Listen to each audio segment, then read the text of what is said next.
Paper Hearts by DorthyAnn.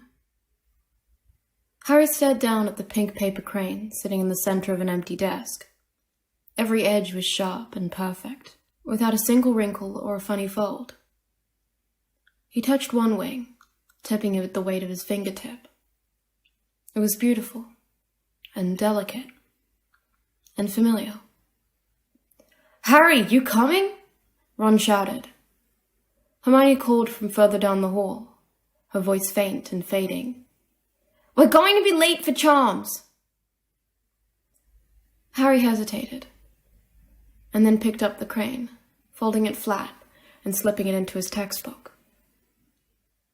He had entirely forgotten about the origami until a week later, when he found another, a butterfly made of shimmery purple paper. Harry took it with him, and that night he took the crane out of his textbook and set them both on his nightstand. They were blurry when he took his glasses off, turning his head to look at them as he fell asleep. For the first time in ages, he slept well, and woke without any lingering nightmares clouding his mind. After that, he developed a habit of scanning the desks of every class for delicate paper things. He collected cranes, flowers, birds, and butterflies in every color imaginable, on paper that glittered or faded into soft pastels, or were printed with subtle patterns. It wasn't exactly a mystery as to who was making them. Draco wasn't trying to hide his work. He folded them in class when the professors were lecturing, his quill enchanted to take notes for him as his long pale fingers manipulated the small squares of paper. Harry was lucky that Hermione took impeccable notes, because once he saw Draco start folding, he found himself utterly transfixed. The making of the origami was somehow just as soothing as the finished creation. As weeks passed, Draco began trying new things: foxes, fish, more intricate birds, and a dragon made of red paper that shifted like a flickering flame under the light.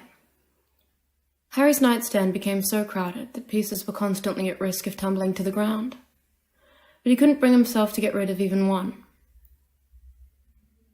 It wasn't until Luna came up to him, an origami wolf folded out of black paper, sprinkled with stars, balanced on her outstretched palm, saying, "Draco left this in ancient ruins," that he realized not only was the entire Gryffindor Tower aware of his collection and where it came from, but it was quickly spreading up to the whole school.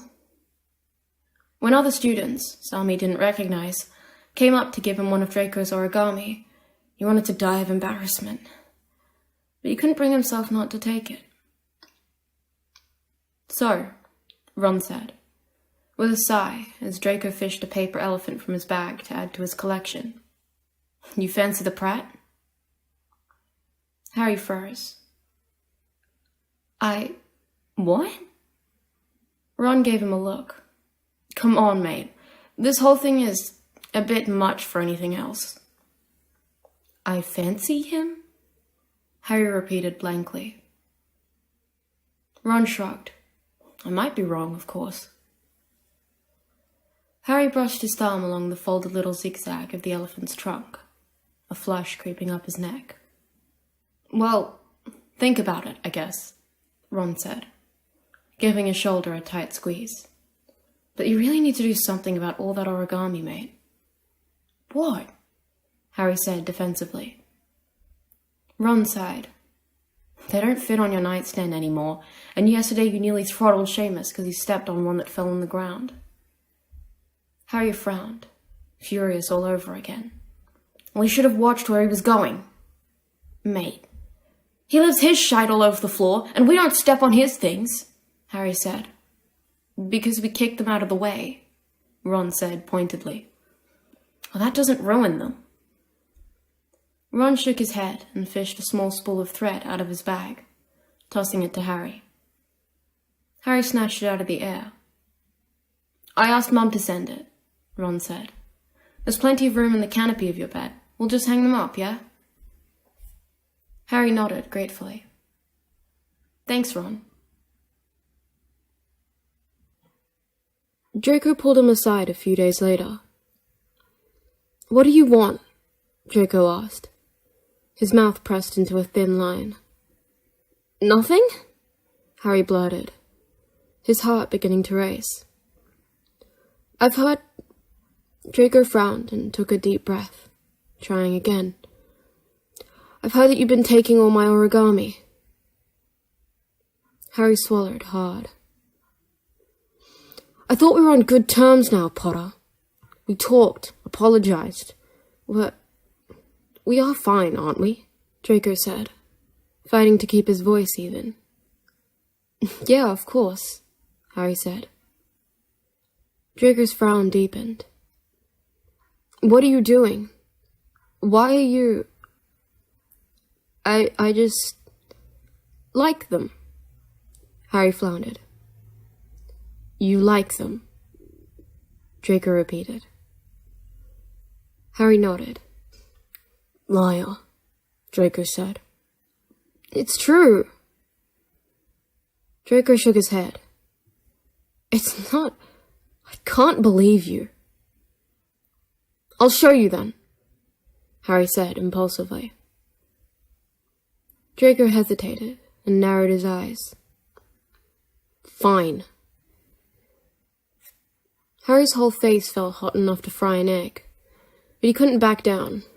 Not now. Not with Draco. They're in my dorm. I knew you were a liar.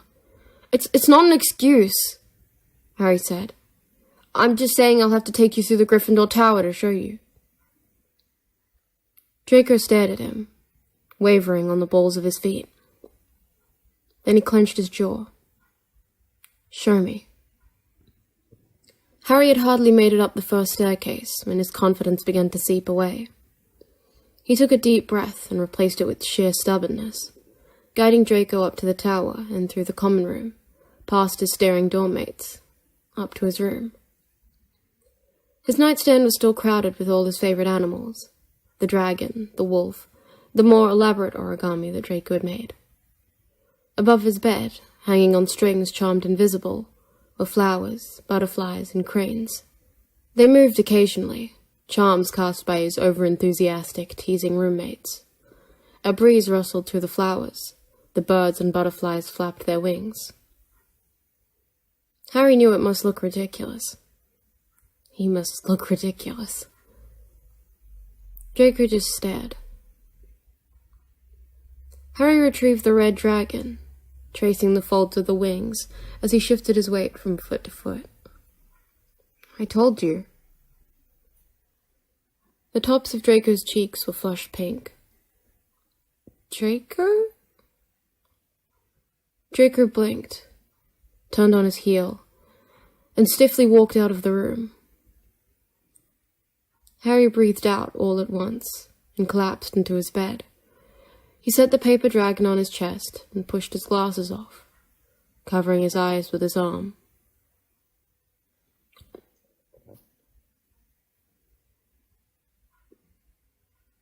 I think I messed it up, Harry told Ron and Hermione, as they packed up after their first class of the day. What, with Malfoy? That's why you've been so quiet? Ron said. How did you know? Ron rolled his eyes. You took him through the dorm, mate. Everyone knows. Harry groaned. Hermione walked a few desks down and picked something up. She turned back to Harry and smiled. I don't think you messed up too badly. What?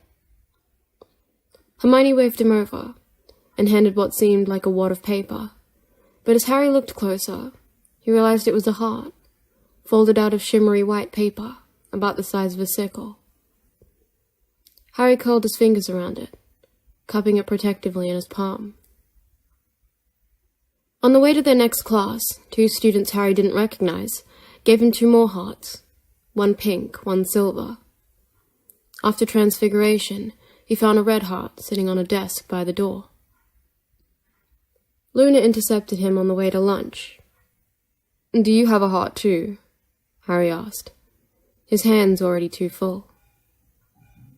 Luna held up a jar. I thought you might need this. Yes, thank you, Luna, Harry said, putting all the hearts into the jar. And take this as well. Luna said, dropping in a little gold heart.